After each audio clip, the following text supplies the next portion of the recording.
Hi, Mike.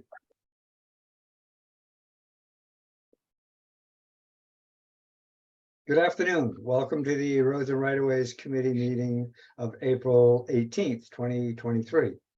We have a little spiel we have to do. This is an open meeting of Roads and Right-of-Ways Committee being conducted remotely pursuant to Chapter 2 of Acts of 2023. Please note this meeting is being recorded and all attendees are participating today by video conference.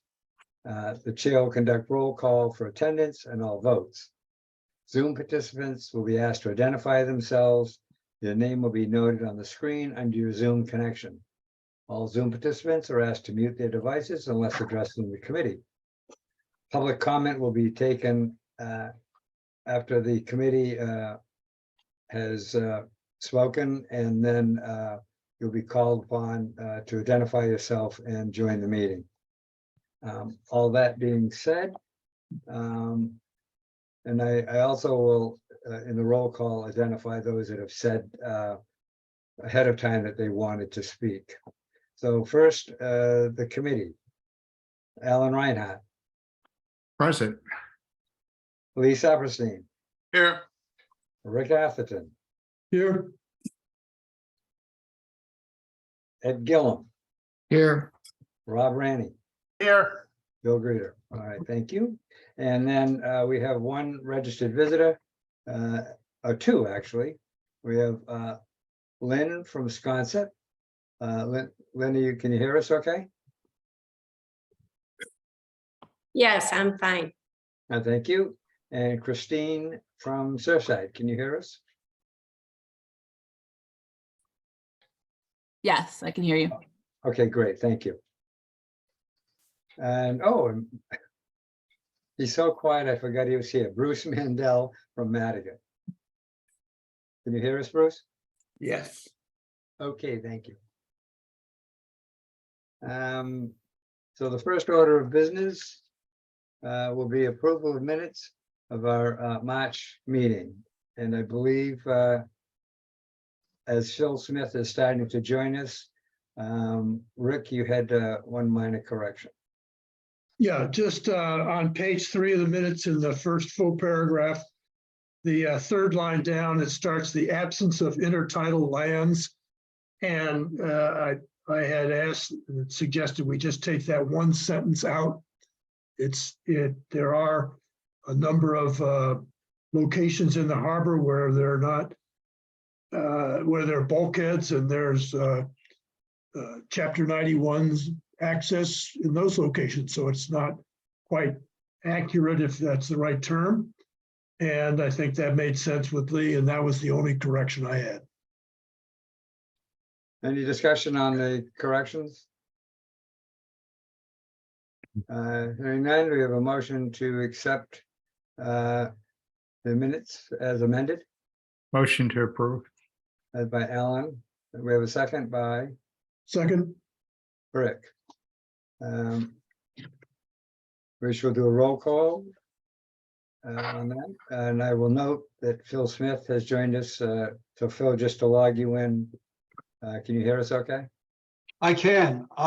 There's something, I got a link that was a bad link to the meeting, and then I had to go onto the town website and get what's on the agenda. So there's something floating around that I think maybe somebody set up a meeting on a recurring basis, and I don't know if anybody else had the same problem. Phil, I noticed that there was a difference between the original, which is the one you were trying, and the one that was on the agenda. And even when I hit the agenda, my Outlook wouldn't connect me, but cut and paste into Google and I connected. So yes, there is a difference between the one that was broadcast some months ago and today. And Phil, I think it has to do with the renewal from the governor of Zoom meetings. And Well, it'd be nice if we could clean that up, because it's yeah, I agree. Actually, I've already talked with Doug from NCTV, who shepherds that scenario, and that reoccurring has now been updated, so we should not have that problem again. Bill, Rick, it's Rick. Could I, this is just a question or an observation about the minutes. I appreciate Lee's incorporating the layout and presumably the easement for Stone, our Stone Alley. Stone Alley. And I just was trying to see if, I'm not sure anybody's looked at this closely enough or knows, maybe someone, it looked like there are a number of lots, like parcel 1, 2, 3, 4, 5, 6. Are those the elements that are covered by our easement? Do you know what I'm saying? I'm not sure anybody's gotten at that level. If not, forget this comment and I'll come back to it separately. Rick, I think I have an answer to your question. All right. Because it shows the, what's, I presume, rocks or, Yeah. So and, they break up the easement because it varies according to the use and width of Stone Alley. yeah, Article 101 says a non-exclusive easement in all or a portion of Stone Alley for various purposes, including repairs, between the western sideline of Union Street to the eastern sideline of Orange Street as shown on a plan of land. And that plan has the easement covering the entire width of Stone Alley, no matter which way it shifts, because it goes from a driveway to a little narrow walkway. right, it does. And I assume that means then, for example, when you go out to Orange Street, those two parcels are the initial width of the easement going down. And the outlines of those parcels must be the more legal width of Stone Alley, even though it's outside of the sort of cobblestone pathways. Yeah. Yeah, okay. All right, thanks. It's just interesting because we had a lot of discussions about this one, so. thank you, gentlemen. Motion's been made, amended, the minutes have been amended. Motion's been made to accept them, seconded, so we didn't do a roll call yet. So Alan Reinhardt, Aye. Lee Saperstein, Aye. Rick Atherton, Aye. Phil, Aye. Ed Gillum, I'll have to abstain. I wasn't at the last meeting. okay, Rob Randy, Aye. that passes. Well, note we've just been joined by Dee Dee Coyle. Dee Dee, can you hear us?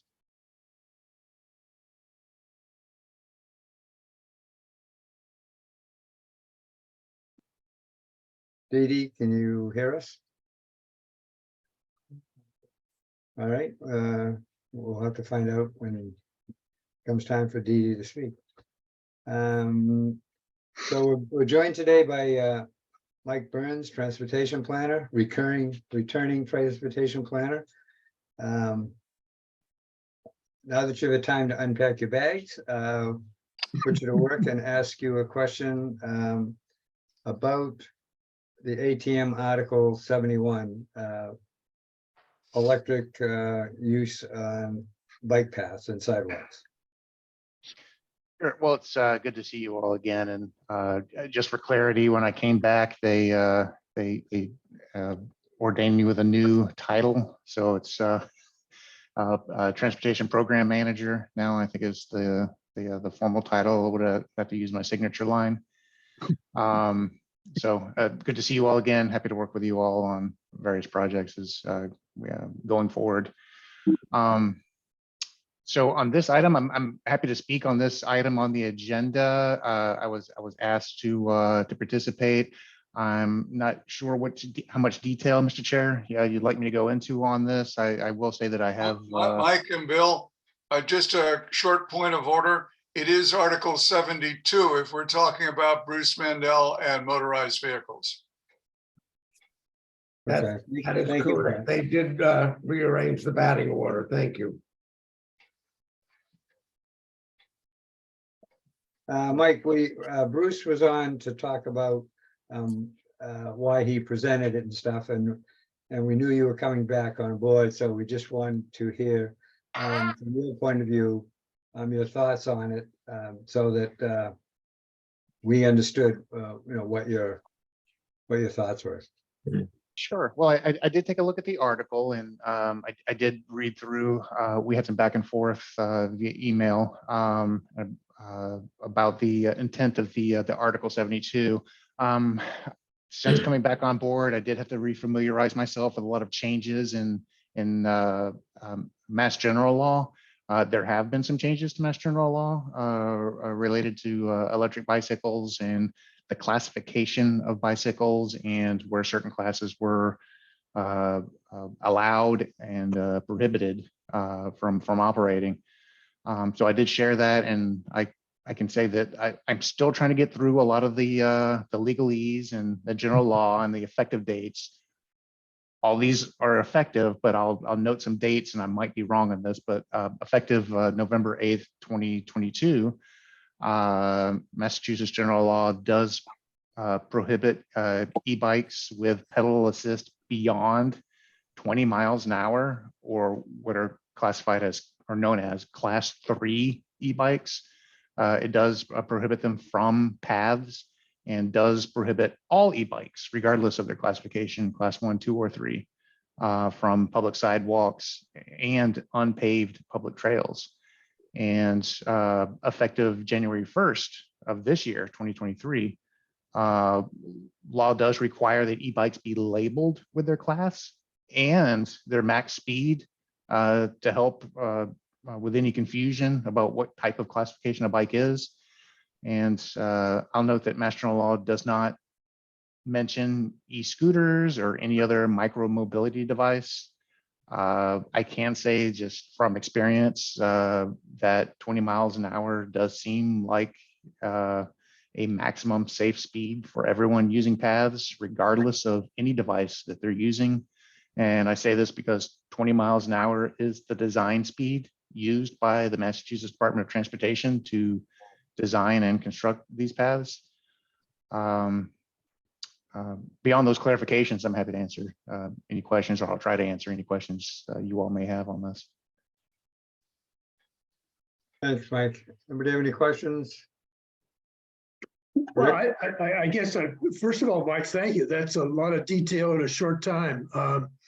The 20 miles per hour, if that's the design speed, is that something the town, I'm not looking for hardcore enforcement, but at least could be recommending electric bikes don't go beyond 20 miles an hour? I mean, that gets at a little bit of the issue in the article about speed, so. Yeah, I'm not sure if you want to go into setting a specific requirement or regulation. I mean, our roadways have a design speed. You know, the posted speed limit is, essentially based on certain design speeds that are deemed appropriate, and some people might go beyond that, and I'm sure there might be some flexibility there. I'll just note that this particular article, Article 72, the way it's written, does seem to restrict, e-bikes, all classes of e-bikes and other devices from the paths, kind of regardless of the speed, and regardless of if it's, I'm not sure, and maybe it's for someone else to clarify, if any bicycle, whether it's electric or manual, I'm not sure if there want to be enforcement of 20 miles an hour, regardless of whether it's electric power or human power. I don't know if you want to get down into the weeds on something like that. I'll just say that it's designed for 20 miles an hour. And as someone who bikes, and I'm an e-bike owner. I own a class 3 e-bike, and I operate it around 20 miles an hour. That's what I feel safe at. That's my comfort level. I can get it up to 30 miles an hour. I don't think it goes beyond that, just the capability of the bicycle. I will say that when I'm at 30 miles an hour, again, this is my own personal experience, I do feel like I'm, laughing in the face of God going so fast and I do not feel comfortable going beyond that speed. So, generally, I would say 20 miles an hour is just good, responsible operations of a bicycle. Just generally speaking. But as far as the regulations go, I don't know if you want to get to the weeds on setting a regulation or doing anything like that. I'm not sure if I would almost yield to the police department and whether they are able to or would like to enforce that. Yeah, I got you. Bill? Thank you. Bill, Bill, Bill, Bill, yeah. Is our committee thinking of taking a position on this for the town meeting, or we just talking about it? In other words, what we would be invited, the objective? we invited because we've had a lot of discussion about bike paths. We invited Mr. Mandel. And actually, he also requested to come in front of the committee just to explain what it was. And then we then brought Mike into the loop because it's his domain. So there hasn't been any discussion one way or the other whether to endorse or not. It was initially started out as an informational thing so that we knew what was going on about a possible reg on bike paths. Anybody have any? I would think that it may be a question may be raised at town meeting, what is the position of the Roads and Right-of-Way Committee? I mean, you could say that we have some, interest in this. Comments from other members?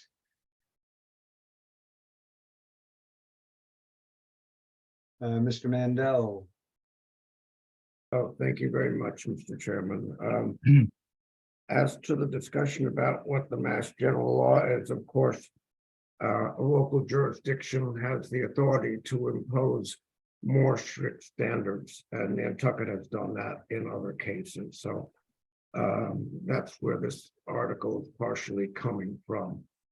I initially reached out to this committee just as a familiarization, because as Phil just mentioned, I thought that perhaps there might be a question as to what the various committees felt.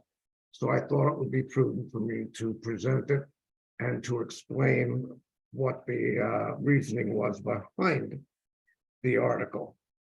So that's why I reached out, and that's where we are today. So if you have any questions, I'm happy to try to answer them. comments, thanks for his comments from board members, especially concerning Phil's question. Thoughts, Lee?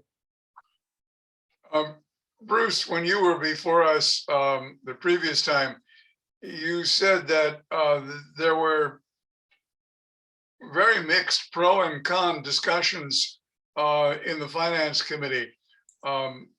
Perhaps you can summarize some of those. Lee, thank you for that question. Initially, the Finance Committee was concerned about certain people who might use the bike path to get back and forth to work. And they felt more comfortable being on the bike path than on the road, even though their bikes could go 20 or 25 miles an hour. The Finance Committee wanted to wait to hear from the Bicycle and Pedestrian Advisory Committee. I had spoken to that committee in November, and they took the whole issue under advisement to their next meeting. And their chairperson was not present at the meeting and was not participating by Zoom, but at the FinCom meeting, the BPAC chairperson made a very influential statement saying that BPAC could not support the article. And their conversations just focused on the powerful e-bikes. They didn't focus on the other 5 types of personal motorized vehicles. So they voted not to support it because of the influence of that chairperson.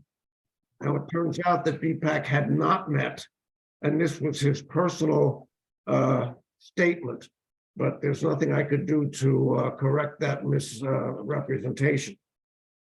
I met with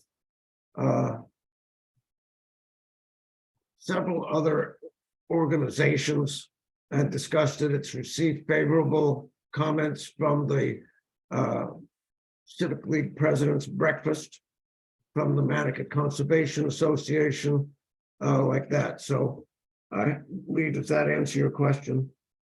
Yeah, thank you, Bruce. By the way, Mike, welcome back. I'm awfully pleased to have a voice of reason with respect to transportation. This is Careful, don't say I'm a reasonable voice. This is I'm joking. Thank you. This Thank you. is an incidental question. I don't think it really has to do with passage of Article 72. It has a great deal to do with e-bikes. I'm driving down one of Nantucket's better known streets. I can't remember whether it was Orange or Union. And there's a group of kids going the other way on e-bikes. One, they did not have helmets, and two, they were clearly under the age of licensure. What is the requirement for an e-bike on public roads with respect to a driver's license? Mr. Chair, is that addressed to me? Yes. Could be, yeah. Let's see how, let's see how Lee's reasonable comment goes now with this. Sure. He's got you under the gun. Again, I'm getting more and more familiar with Mass General Law and the recent changes. There are the three classes of e-bikes. Class 1 and 2 are specifically allowed onto paths and whatnot. They're considered explicitly not motorized vehicles or motorcycles. I think I'm getting the legalese correct.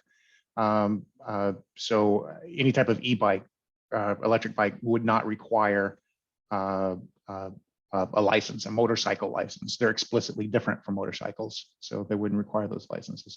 Regarding the helmet, I believe we have a 12 and under law for, and that's the state law for helmets. So I don't believe we require anything for anything over that. Thank you, Mike.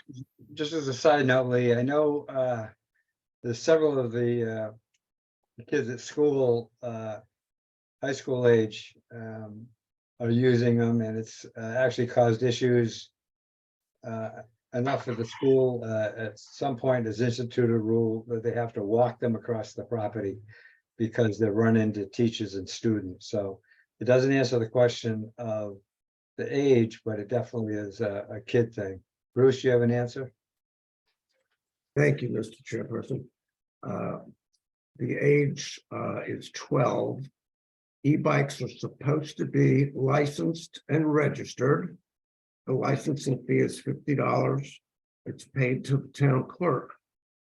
Of course, that is very loosely enforced on Nantucket. As to the three classes of motorized bicycles, that is the categorizations issued by the Massachusetts Bicycle Association. It's a lobbying group for e-bikes. The general law has not been passed yet, although it is pending. And one of the sponsors is Dylan Fernandez. There are different definitions of the classes of bikes. So that is not a hard and fast rule yet. And I thought I had a discussion with Mike about that, but that's pretty much where it stands now. This whole issue is pretty controversial throughout the state. And there are some jurisdictions who are using the lobbying organizations' definitions to create bylaws. And there are some that have rejected it. This article does not get into that categorization. It simply says that the following vehicles should be added to Chapter 28 as vehicles that are not allowed on sidewalks. It also tries to equate, it takes a second step, it tries to equate what we used to call bike paths with sidewalks, because essentially that's what they're being used for. As a matter of fact, the town has moved away from calling them bike paths and is now calling them side paths.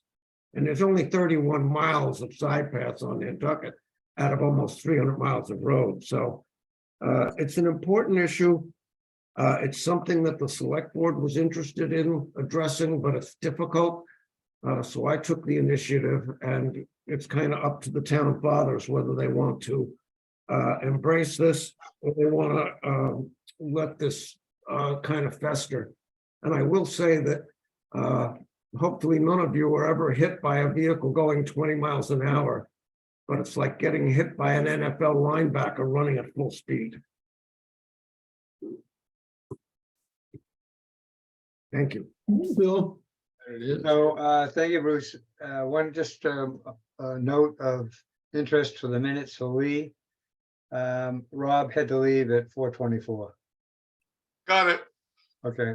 Any more discussion on this? Lee, Just- Bill, it's Rick. Oh, is there anybody else? No, Just you're a not. clarification, just for a point of clarification, the state law was something that would have just got confirmation from the bicycle and pedestrian coordinator from Massachusetts Department of Transportation that the classification system is current state law, just to be clear on that point. And that class 1 and 2 are allowed on paths. However, no class of e-bikes are allowed on sidewalks, nor are they allowed on unpaved paths. So just be clear, that is current state law, as verified by my colleague at the DOT. Rick, Yeah, I've got a kind of a closing summary question, but Alan looks like he's got another one. Bruce, do you intend to call this? It's my intention to try to call it. My chemo schedule conflicts with ATM. I'm trying to get a designated hitter. Alan, did you have a question? No, Rick did. Okay. Rick, well, I was just trying to think about a way to respond to Phil's question, sort of where we stand as a committee. And if the committee was asked on the town meeting floor, what we'd say, and just maybe Bill, for you to think about, I would think we'd respond and say something like, we've had a discussion with the sponsor of the article, and we are concerned as he is about speed on our bike paths and walk paths around the island. We're not sure this is the best way to deal with it, but we're hopeful the subject, carries on in a full discussion. So I would hope most of us are concerned about the speed of these bikes and the risk and the danger they present, and just leave it at that. Anyway, that's a thought for you. pleasure of the board. Ed, I'm not speaking personally, but it's too bad Nat's not on the committee today, because I think he has very defined opinions about this as well. And I think You think? maybe he should have Nat be his pitch hitter. Not Yeah, but as a I don't think Nat's position would conflict with what I just tried to say. I'm sure that many people feel we shouldn't be banning them per se, but I don't think anybody promotes them going 35 miles an hour. So I agree with that. I think we could say that we see it as a safety issue, that we're concerned. And I guess we would defer to those who are maybe have the responsibility for safety matters, and that almost sounds like that committee, the bike and whatever committee, might be part of that. Maybe the police department, I don't know. Alan, Yeah, thanks. My concern, if we don't allow e-bikes on the bike paths or the side paths, then puts them in the streets. And I think that they're probably equally as dangerous in the streets as they are on the bike paths, if not more so. So, it seems like one of those things. I think Bruce's warrant article is at least focusing attention on the issue. I think, what needs to happen is somehow, how are you going to enforce the speed limit on the bike path? And all that sort of thing. It makes for there are some questions that need to be resolved or at least examined. We could probably discuss this all afternoon, but my sense is maybe the technology is such that you could put a governor on these things and we would determine and it's not 20 miles an hour. It's something less than 20 miles an hour, and any bike on the bike pass in Nantucket has to have the governor and has to be at a certain speed. And if people don't like it because they're not going fast enough, well, that's too bad. I think at some point, the law may actually be introduced where these units have to have some sort of a noise generator as part of the system, so that you don't, quote, sneak up on somebody on a bike path or whatever you want to call it. They're so silent that we all know the issues that has. With that being said, we need to move on here. So do we want to have a statement ready for town meeting if it is called and we were asked to opine on it or not? Yeah, I don't think we have to have a formal statement. I think we trust the chair, if he's the respondent, to make an appropriate comment given our conversation. So I'd be happy with leaving it at that. Why, thank you, Rick, for that vote of confidence. Okay, so I guess there's your answer, Phil. We'll hope that the chair can come up with some sort of bob and weave and tap dance, if so called upon. Bill, I will try and have minutes for you within 4 or 5 days. Okay. Thank you. Thank you, everyone, for the discussion. Mike, I know you've got riveting things to do, like polishing your shoes and stuff, so you don't have to sit here and listen to this unless you feel like it. No, I appreciate that. I am trying to beat a deadline for developing our tip and our other programming documents. So if it's all right, I'll just All right, get thanks to for doing joining. those drafts. Good to see you all again. Thank you. Thank you, Mike. So next on the agenda is Ken Bogran, who I've just sent a message to because he's not on here. So we'll move that down in the agenda, and next up will be the Sconset Bluff Walk. We'll come back to Nobodere Ave and Surfside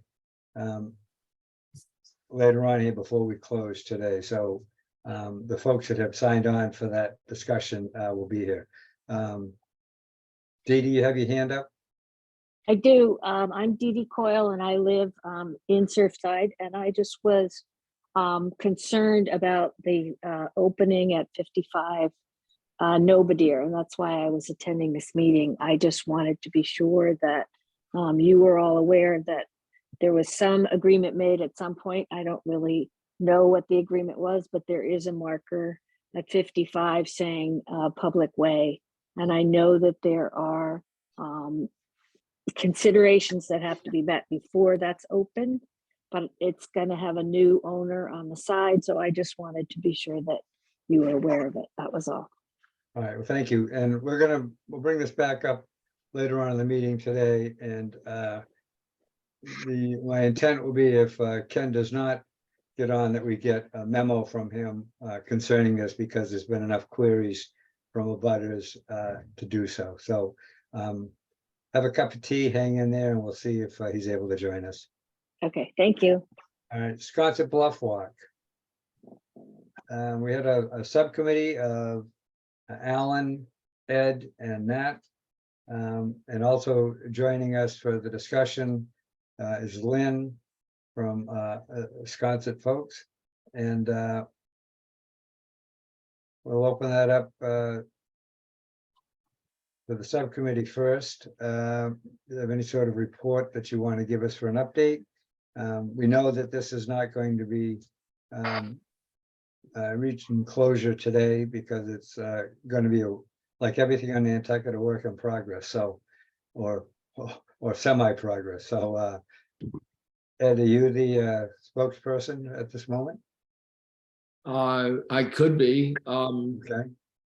I'm not sure exactly what you want me to speak on that we haven't spoken, I believe the meeting before last on, but I did get just recently the Bluff Walk etiquette link. I haven't had time. I literally got it 20 minutes before the meeting. I glanced at it. I do like the signage recommendation using Sconset and the Bluff Walk and all that. I thought that was catchy and good. I'm in total agreement with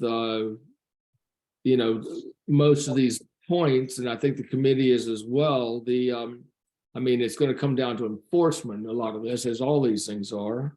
And I think the only one that there was some disagreement or discussion about was perhaps the cell phone usage. I mean, to turn off a cell phone is going to be very difficult these days. To make it on low or consider it, as it.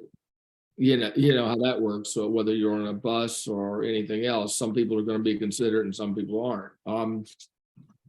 But other than that, I mean, everything on this point, it is great. On the flip side of this, there has been some homeowners along the bluff taking kind of enforcement in their own hands in terms of encroaching on the path.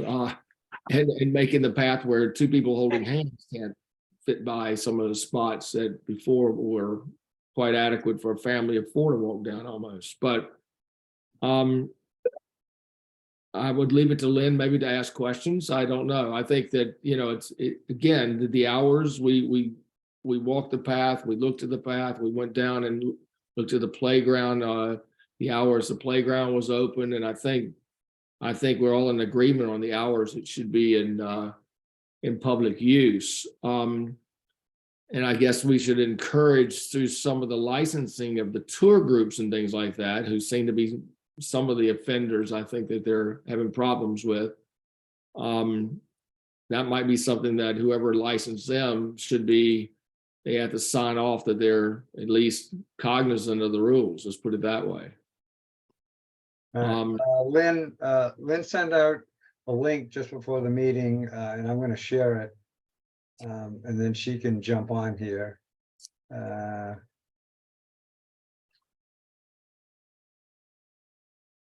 Let's see. It's all pretty good. There we go. So,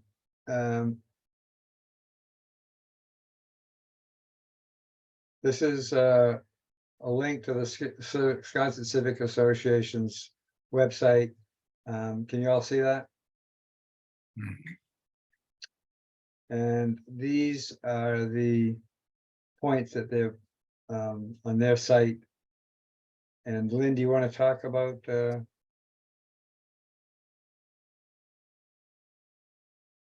I see you on here someplace? Here, I'm here. Thank you. Okay. This has been on our website. I have shared this before. It follows in the mode of what the original Roads and Right-of-Way Committee was setting forth in 2006 through 2008, was to educate residents and visitors to Nantucket about the uniqueness of the island's rich historic, cultural, and geologic heritage by supporting conservation and preservation of Nantucket's natural resources and open space. So the copy that's above the rules is something that fits all those parameters. Although we could certainly provide more information that would be for a QR code if you were so inclined. The rules, I've gone through all the histories over time of how many rules have come out, but these are the essential rules that have the most impact on neighbors. And so in terms of keeping your voice low, that would be highly advisable. A normal voice is 70 decibels, but a loud voice is in the 80s and a scream's over 100. So these things do add up, and the walking emphasis is big, because if you had a 200-pound man, he's exerting 200 PSI every step he takes, but if he runs, he's exerting 80. So this is something that relates back to the erosion of the bluff. And I know in certain cases, you would think perhaps some of the homeowners have put vegetation very close to the path, but nothing has been surveyed recently. And as you know, erosion, this was a much bigger piece of land when Mr. Flagg developed it in the end of the 19th century. So the path effectively just keeps moving inward, and in some cases is up to someone's porch.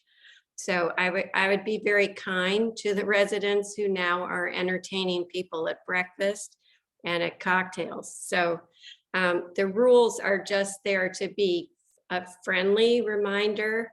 And I know no one's going to turn off their cell phone, but we have talked about in publicity, maybe you should just enjoy the bluff without your phone and just enjoy the views as they were intended to be enjoyed.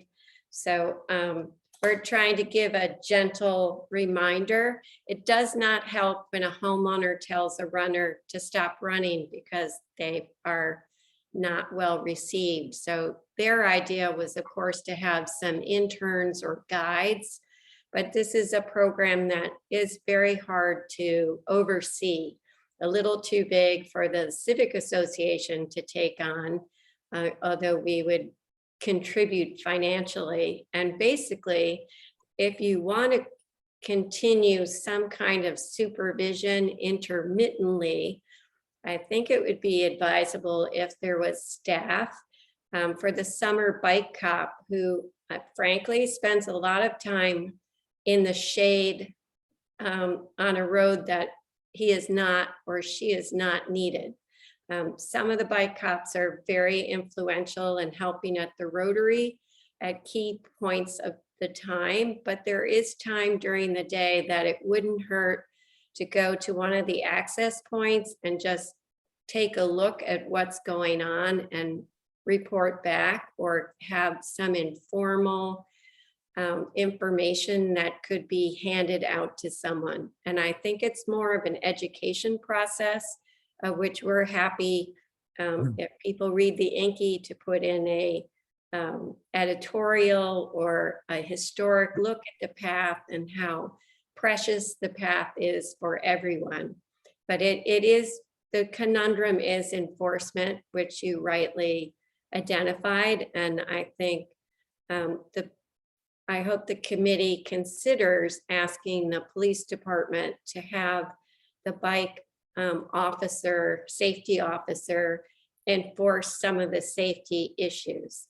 And no, the path is not 4 feet wide in almost any place except for maybe Wade Cottages or other wide open lawns. So it is a safety hazard that you're also looking at, that you want to make sure people take their time and are carefully walking on a very rusticated path. This isn't the bike path, and this isn't something that's man-made. It's just really the deer walk it at night. So they go up and down the bluff. So we want to keep it in its natural state and have a good balance between the homeowner and the visitor. Lynn, I have a question for you, but thank you Sure. for that. So it dawned on me, this past summer, I spent quite a bit of time at the Information Bureau or Visitor Center, where they hand out a map of the area when people are coming in. It's a no disrespect to the map itself, but it's like a cartoon kind of a drawing. It's not an official map. No, And I believe you've probably seen it. And there's yes, I have a copy right here. It's Okay, so not my favorite map, but no one asked me.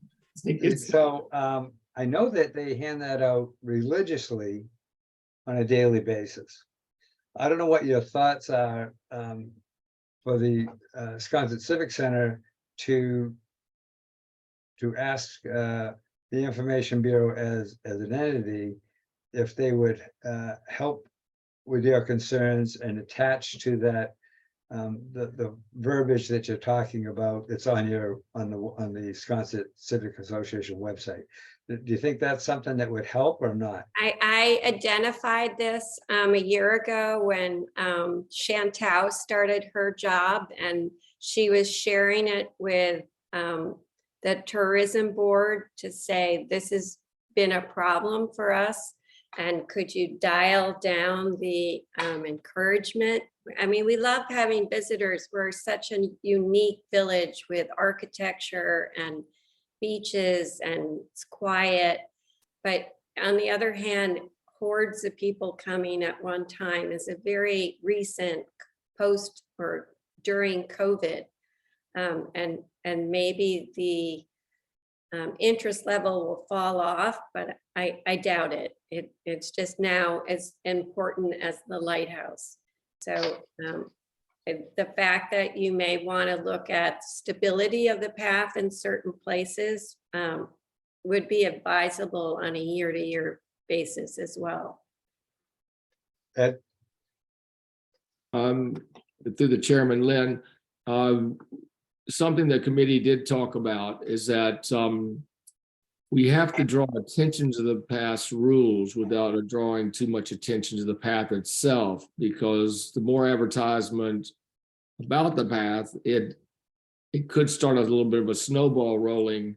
People that are not familiar with the path, that might decide that because of all this hoorah, they want to go out and see what it's all about. So, and I'm not discouraging people from using the path, but it might increase the traffic rather than mediate the traffic a little bit. If we have to be careful in how we kind of balance our discussion of the path in the media, I guess. Yes, I totally agree. But I do think new signage would be helpful, because right now the sign, as lovely as they are, it's a very long look at the history, like going back to Mr. Stackpole.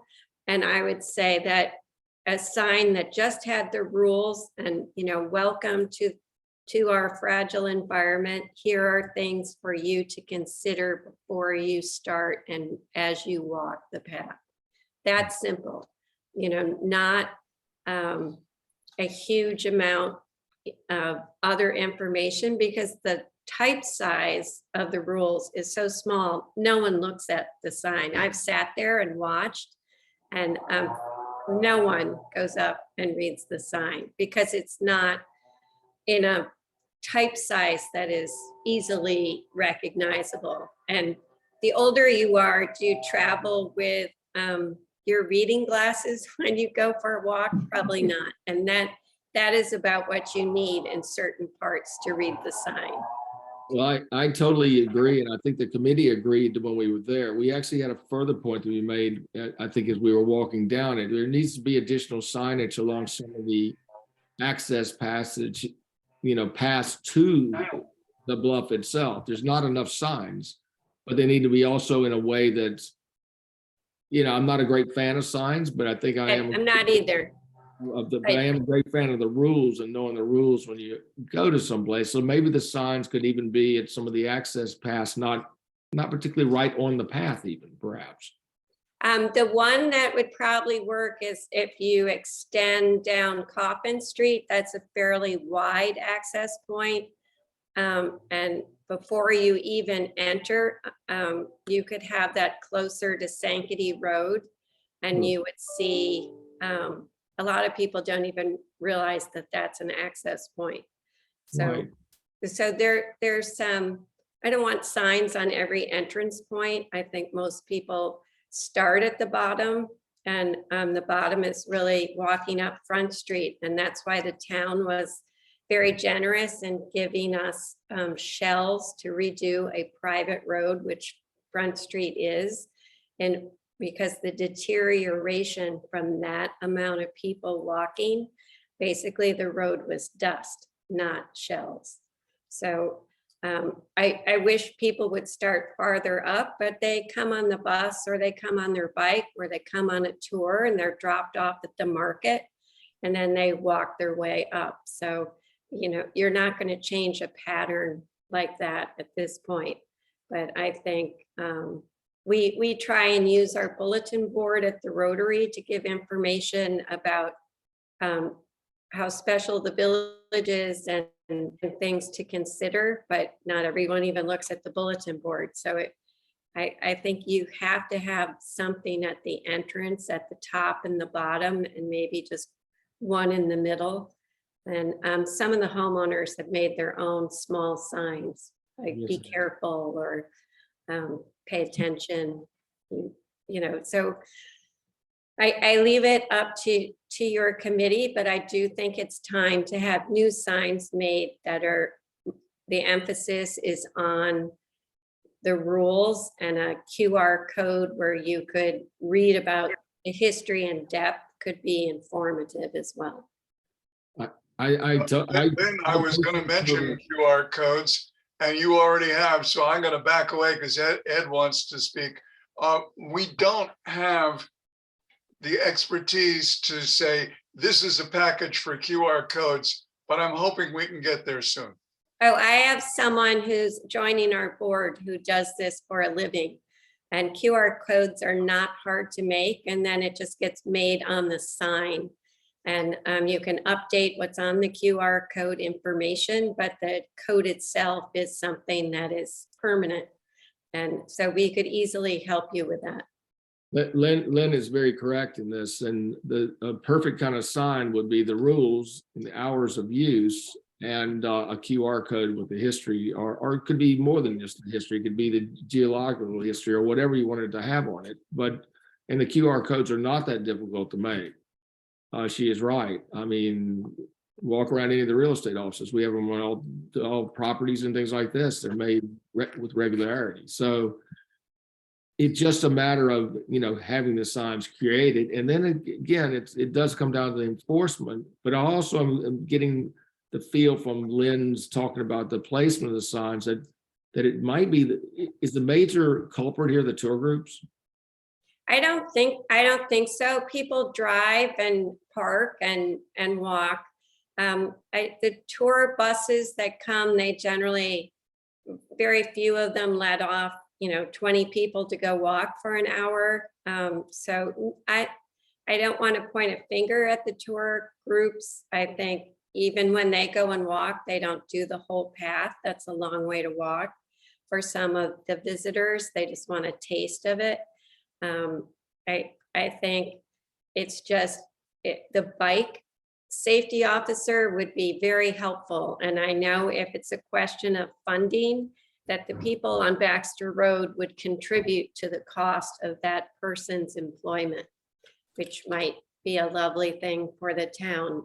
It just depends year to year how many applicants Chief Pittman gets and how he can assign them. But, we've had 3. So we had someone every day, and they have, I want to say they start at 8 and they're finished at 4.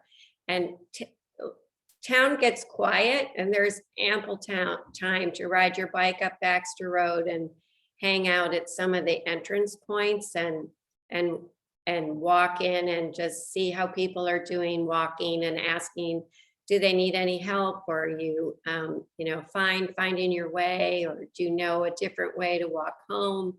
So that it's more informational instead of accusatory, which I'm not in the business of making someone uncomfortable. I just want them to understand that taking your bike or running on the path is detrimental to the health of the bluff itself, and therefore the path itself. Not to mention someone could fall. That would not be very great either.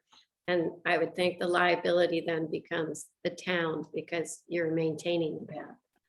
So Ed, thank you, Lynn. Ed, is it reasonable to request your subcommittee to come up with for us to vote on at the next meeting, to come up with what we consider reasonable updated verbiage for the signs, and then we could at least go to the DPW sign department and see about getting the signs made, and if in the time a QR code is developed, it could be added to the sign. And at least we get the ball rolling as far as trying to do something. Some of these are long range solutions, if you want to call them solutions, but at the very least, we could start by getting something done, which would be updating the signs. So is it reasonable to ask your group to have something to bring to us next meeting to vote on? We could definitely do that, whether the avenue is straight to the DPW or whether the avenue weaves to the select board or somewhere, some other avenue. That might be something to be looked into. I'm not Right. sure we can go directly to the DPW to use their Yep. facilities. I also think Lynn brought up a point at, like a lot of places on Nantucket. I mean, Lincoln Circle, Old North Wharf, there are a number of places that there are people have hired, neighbors have hired private enforcement mechanisms, but maybe there is a way that a middle road where Lynn's group could go to, like they said, to Chief Pittman or to somebody else, and they could, if they're willing to pay for a position, maybe they could get that position accomplished. I'm not sure that's something we through our committee is able to do. I mean, we recognize enforcement's needed, but I think the avenue to get that enforcement might be beyond our purview somewhat.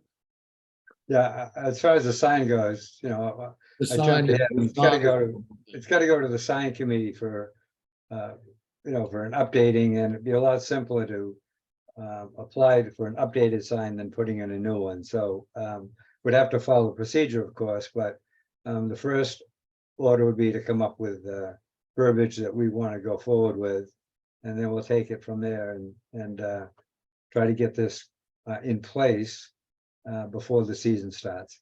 yes. Bill?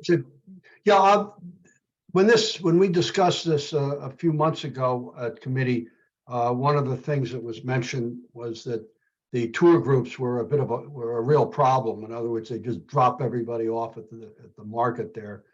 And I mean, if that is indeed the case, I would think that your little committee, Ed, should also think about how we communicate with some of these tour groups. Maybe we give them something that they hand out on the bus, or I don't know what, but that's a point where you've got a lot of people piling off, going on the walk, that they could be told, here's the deal, guys.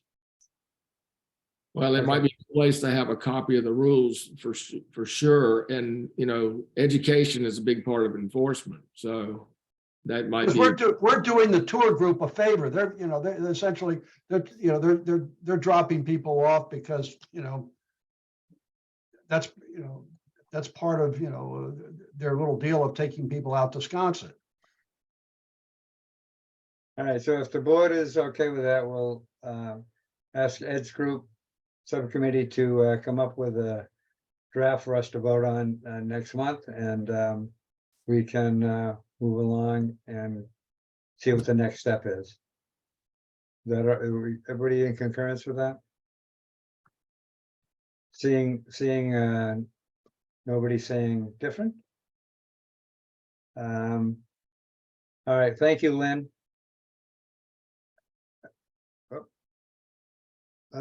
You're still muted, Lynn. Thank you. I appreciate it. And if you want me to look at anything, I'm happy to do that. And just as an aside, just so you know, the rules for bike helmets is 16 and under in Massachusetts. All right. All right. Just, we run Bike Safety Day, so this is one of the few things I actually know. So thank you. I appreciate all the work you've done. Thank you, Lynn. And I think a couple of us qualify to have to wear helmets. Thanks again. 16. All right, the hour is getting late here, so let's not leave out Yeah. the Nobody folks, Nobody have folks. I have no response. Let me just check. Nothing from Ken, so we're going to have to put that back on the agenda. I will ask him to write a memo on that, but since the folks are on here, there's Dee Dee already brought forward a thing, and Christine, would you like to bring up something? Yeah, I mean, I sent that to you in the email, but just there's a new house going in at 18 Nobodere that was formerly a undeveloped lot. And there was a public way that went along the side of it that sort of meandered into it. And they're now doing construction and sort of clear cut that property. And so definitely as the path used to exist, it can't anymore because of what was approved. I just want to make sure, and there's definitely room for the public way to still exist. I just don't know how does that like happen? Like, how do you, because it was a path, it was like a marked, had like a little, public way sign. And Yeah. I just wanted to make sure that we, still have access. We used to, when we're there, we use it pretty regularly. So what I'm gonna do is the stuff that you sent just now before the meeting. I will send those links to the board so that we have it for next month, along with, and I will forward it to Ken. And I'll ask him to respond, if you can't do it in person, to at least write us a memo so that officially your questions have been answered through his department. Okay. Okay, and the same for Dee Dee. The two pictures that you showed of the, actually, let me just bring those two up. Bill, while you're doing that, this is Lee Saperstein. Ken Beaugrand is part of a team that enforces encroachment. The team may be two people and the second person is still to be appointed. In other words, Ken's the guy and he can refer any encroachments to DPW. The normal course, Christine, is for the town to write to the person who's on the public way or on any public land and ask them to trim their hedges or move their construction material. And if there's no response, then DPW does it and charges them. We're trying very hard for the town to be good neighbors, and we're hoping that most people will, what am I trying to say, will comply. Ed, I'm familiar with this path. My familiarity goes back to when I first came to Nantucket in the late 70s and early 80s, and I was a lifeguard actually at Surfside at one point. The path that is supposed to run down a paper road, and that's the reason it exists altogether, is a paper road, the layout of the paper road. The path over Al Bernard's land, which has remained vacant for many years, has never run along that paper road. At some point it veered into the property and everything else. So when he sold the property, they're gonna, I believe Ken will tell you this, and I do not know, that there will still be a path there, but it will probably more reflect what is actually the layout of the paper road where it's supposed to be anyway. So that's what I think we'll find once Ken weighs in, because the path, I've dealt with several properties around this path, not this particular property. And it's actually clipped into some of the corners of other people's properties and things like that as well. I mean, that's the nature of the way the path has been used rather than the layout where it really should exist within. Right, yeah, no, I understand that. I know that I know that there's the paper road is there in between, so there's obviously space to put it. I just want to make sure, because it kind of meandered into that person's property and then sort of back out to the paper road. And so I just want to make sure it just doesn't go away entirely, because we like to walk that. Actually, since we've had a little bit of discussion about this, this is what I will be sending out to everybody. This is what Christina has sent to us. And you can see highlighted in blue is what she's talking about. So we'll have this along with the other stuff to Ken. And then while we're in the process of sharing stuff, let me get the other one. And this is Dee Dee's stuff. It's another paper road issue too. The Yeah. paper road that's never been open. And let me show that one.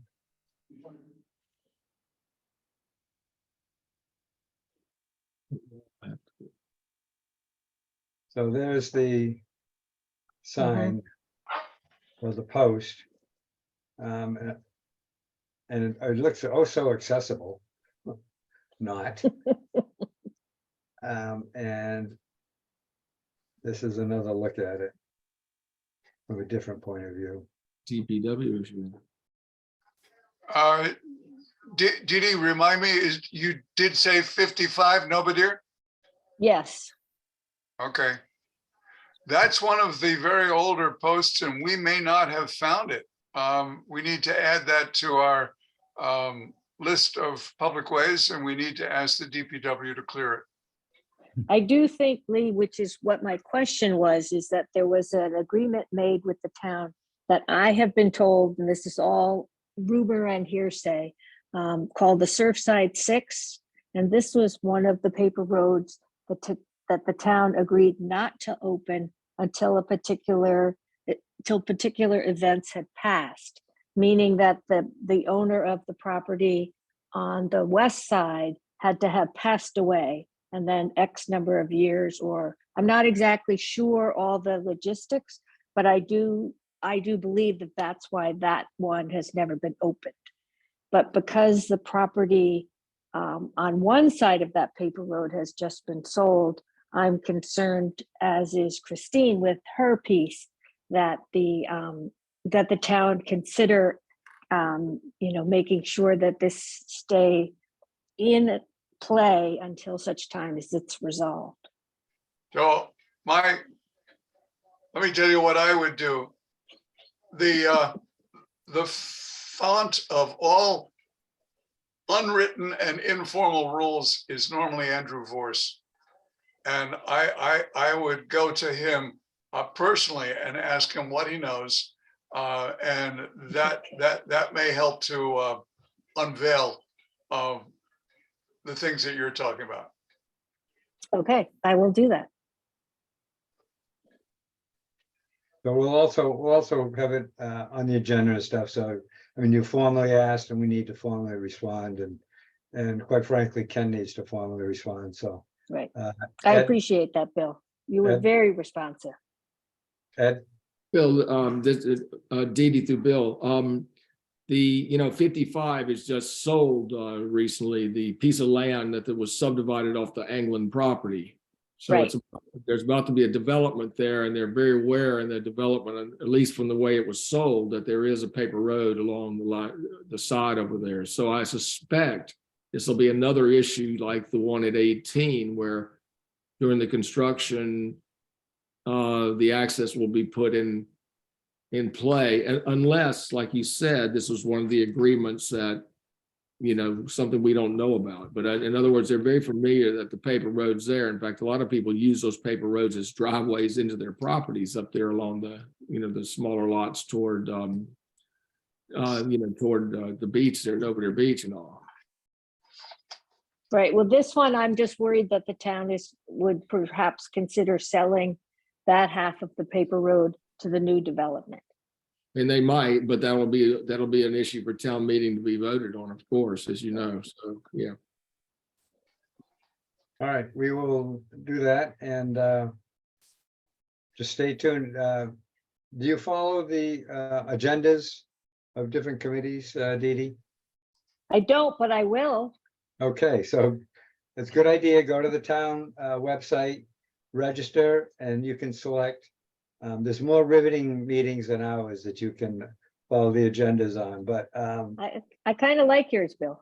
oh, so you'll see, you'll get notices and you can just glance at the, and the best thing about that is, as you've seen, different committees may take up the same issue at different times.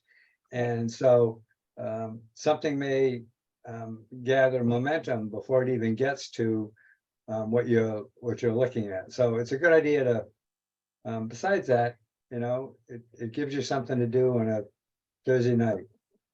Okay, and I Lee? want you to know, I did send an email to Andrew Vorst and did not get a response, so I will continue to Sometimes with go Andrew, in. you have to present yourself in person. I will do that. Let me be very specific, Dee Dee.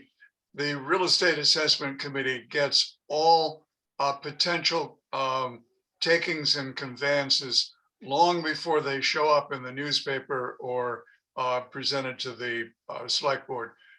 We are asked by the select board to review any taking, any conveyance on their behalf, so that when they get to vote on it, they've had a report.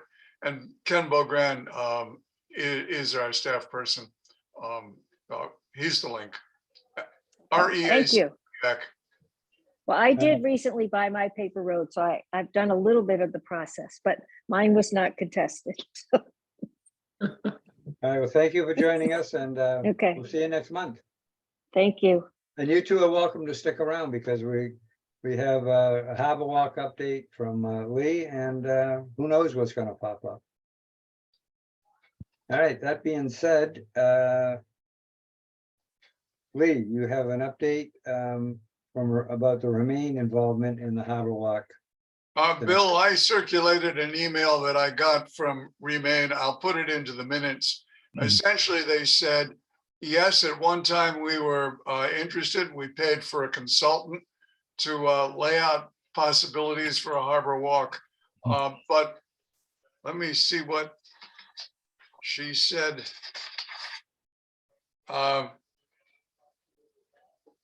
We did it a number of years ago. While we still care about coastal resilient issues, it's been a long time since we talked about the harbor walk.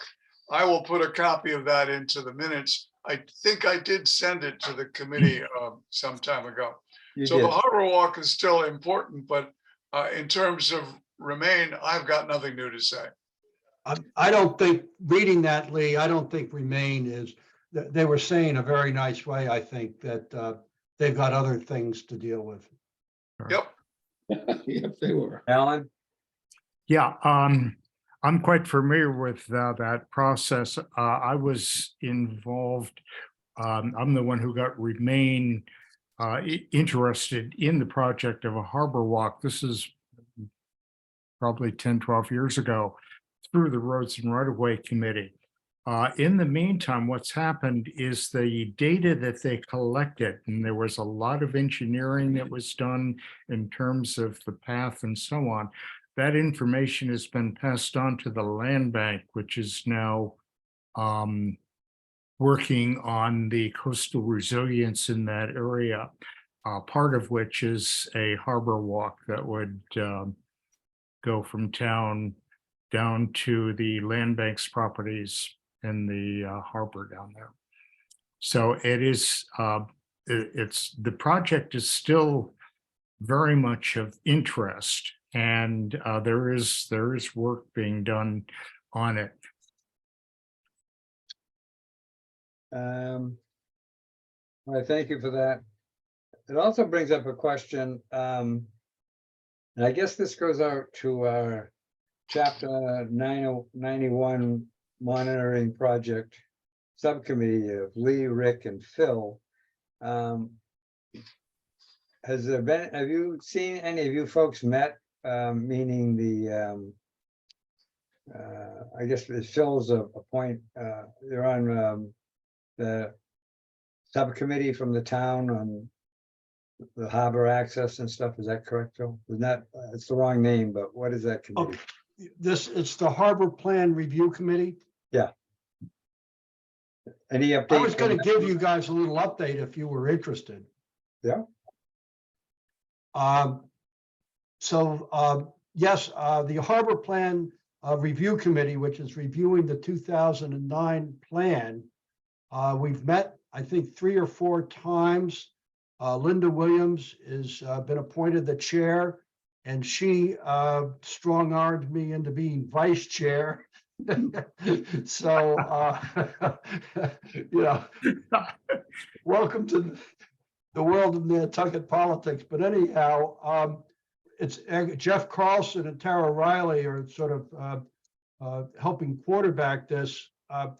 Chapter 91 has not come up yet, but the harbor plan is literally that thick. It has over 150 recommendations and includes usually more than one committee involved. Usually it's 2 or 3 or 4 committees. And but Jeff did report that he had gone through all of the outstanding items, and 78% of the recommendations were either complete or nearly complete. But what we are going to do is in the next several months, we are going to go through that and essentially take all the stuff that's been completed and put it into an appendix. So there's a history that's documented that's not lost. But then we're going to focus on what we think should be done, and it's going to be a lot less than 150 items. And but we did at our last meeting vote on what the new boundaries are for Mattocket Harbor and Nantucket Harbor that are going up to the state for them to bless that. And that's the first step. I mean, this whole thing means that if we want to do anything involving the harbors and the waterfront, we have to have an updated plan. So I think we've got a good group. We're making quite a bit of progress. I mean, we're even scheduling meetings in the middle of the summer, if you can believe that. So anyhow, this is something where they think it's going to take about a year and a half to wrap up, but people are serious about getting this thing done. Thank you, Jeff. Phil, good luck to you. This is Lee. I was the Roads and Right-of-Way liaison to the older Harbor Plan Implementation Committee. I think the plan had been written by consultants, but the implementation committee was the town committee. From the Harbor Plan group, Carl Schulund was a liaison to Roads and Right-of-Way, and he came to a number of our meetings. And yes, it was a huge Excel spreadsheet of things that needed to be done. The state of the representatives from the state were saying that they use us as an example, but we're at the far end of the spectrum in terms of detail. We don't need to be as detailed, but I think what we're coming away from this is we're going to have fewer things on our to-do list going forward. The committee, there's going to be a committee that is not going to sort of disband halfway through. There was a harbor plan implementation committee, but it sort of died out after about 3 years, and then nothing happened.